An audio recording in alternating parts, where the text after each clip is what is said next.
நிறைவாழ்வு AG சபை வழங்கும் morning மன்னாவிற்கு உங்களை அன்போடு வரவேற்கிறோம்.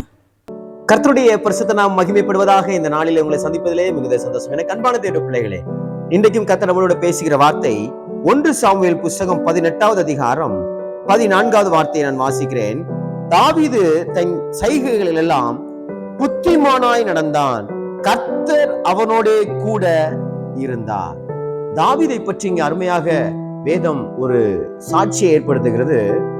தாவீது புத்திமானாய் நடந்தான். புத்திமானாய் நடந்தான் என்றால் எப்படிப்பட்ட ஒரு சூழ்நிலை என்றால், அதான் ரொம்ப முக்கியமானது. புத்திமான நடக்கிறது எல்லாரும் சொல்லுவாங்க, நான் புத்திமானதான் நடக்கிறேன் அப்படின்னு சொல்லுவாங்க. ஆனா எப்பேற்பட்ட சூழ்நிலையில நம்ம எப்படி நடந்துக்கிறோங்கிறதான் ரொம்ப முக்கியம். தாவீதுக்கு எதிரியாக சவுல் மாறுகிறார். சவுல் மாறும்போது என்ன நடக்கு அப்படின்னா, இந்த தாவீதை கொன்று போடணும்னு சொல்லி ஒரு பெரிய ஈட்டிய இந்த தாவீதுக்கு நேரா சவுல் வீசுறார். விளைகிறாரு, விளைச்சிடுறார். இப்ப நல்லா கவனிக்கணும். அதுக்கு முன்பாகவே தாவீதை ராஜாவாக செலக்ட் பண்ணிட்டாங்க. தாவீதாக செலக்ட் பண்ண ராஜாவாக பதவியேற்ற அபிஷேகம் பண்ணப்பட்ட தாவீத சவுல் கொல்றதுக்கு பல தந்திரமான காரியங்களை செய்யும் பொழுதுதான் இங்கே சொல்லப்பட்டிருக்கிறது, தாவீது புத்திமானாய் நடந்து கொண்டான். நமக்கு சுற்றிலும் நடக்கக்கூடிய சூழ்நிலைகள் ஒருவேளை நம்மளை வெறுப்பு ஏத்துறது மாதிரி, நம்மளை ரொம்ப கஷ்டப்படுத்துற மாதிரி, நம்மளை வேதனைப்படுத்துற மாதிரி, நம்மள ஒரு பொருட்டா கூட நினைக்காம இவன் யாரோ அப்படின்னு கூட நினைக்கலாம். இவெல்லாம் வேஸ்ட் ஃபெலோ அப்படின்னு கூட சொல்லலாம். இவன் பிரயோஜனமற்றவன் அப்படின்னு கூட நம்மள சொல்லலாம்.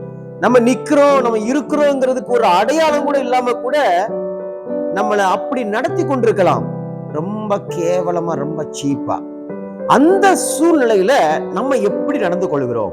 சில பேரு சொல்லாமே செய்வாங்க, பாத்திருக்கீங்களா? பார்வையில ரொம்ப மோசம், ரொம்ப கஷ்டமா இருக்கும்ல. அப்படிப்பட்ட ஒரு சூழ்நிலையில நம்ம எப்படி நடந்து கொள்கிறோம்? புத்திமானாய் நடந்து கொள்கிறோமா? தாவீது அதை கரெக்டா அவர் ஃபாலோ பண்றாரு. சவுல் தனக்கு விரோதமா பல காரியங்களை செஞ்சு கொண்டிருக்கும் பொழுது கூட தாவீதுக்கு திறமை இருக்கு, பதவி இருக்கு, ஆள் பலம் இருக்குது, எல்லாம் இருக்குது. ஆனா தாவீது புத்திமானாய் நடந்து கொண்டான் என்று வேதம் அவருக்கு ஒரு நல்ல ஒரு சர்டிபிகேட் கொடுக்குது. இன்னைக்கு நம்மளுக்கு வேதம் சர்டிபிகேட் கொடுக்குதா? தேவன் உங்களை பார்த்து அப்படி சொல்றாரா? என் மகன், என் மகள் புத்திமானாய் நடக்கிறாள் என்று தேவன் நம்மை பற்றி சர்டிபிகேட் கொடுக்கிறாரா? எனக்கு அன்பான தேவ பிள்ளைகளை, இன்றைக்கு கர்த்தர் உங்களுக்கு அப்படிப்பட்ட ஒரு புத்திமானாய் நடக்கக்கூடிய ஒரு அபிஷேகத்தை இன்றைக்கு கர்த்தர் செய்கிறார். எப்பொழுது நடக்கும் என்றால், கர்த்தர் அவனோட இருந்தார். இந்த ரெண்டும் அதாவது இது இல்லைன்னா அது இல்ல, அது இல்லைன்னா இது இல்லைங்கிற மாதிரி.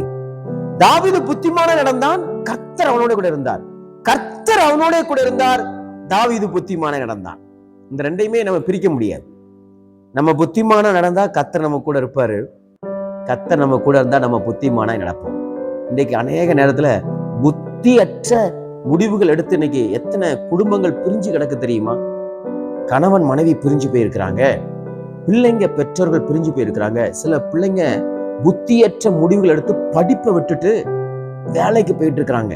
சில பேர் புத்தியற்ற முடிவு எடுத்துட்டு வேலையை ரிசைன் பண்ணிட்டு சும்மா வீட்டுல உட்கார்ந்து இருக்கிறாங்க. ஆனா இன்றைக்கு கர்த்தர் சொல்றாரு, நான் உன்னை புத்திமான நடத்துகிறேன். சில பேர் நல்ல அலைன்ஸ் வரும், நல்ல மாப்பிள்ளை வீட்டார் வருவாங்க, நல்ல பெண் வீட்டார் வருவாங்க. புத்தியற்ற செயல்ல எனக்கு அது வேண்டாம், எனக்கு அது பிடிக்கல, எனக்கு அப்படி இப்படின்னு சொல்லி முரண்பாடான விஷயங்களை புத்தியற்ற செயல்களை செஞ்சு லைஃபை வேஸ்ட் பண்ணிடுவாங்க. இன்னைக்கு கர்த்தர் உங்க கூட பேசி கொண்டிருக்கிறார்.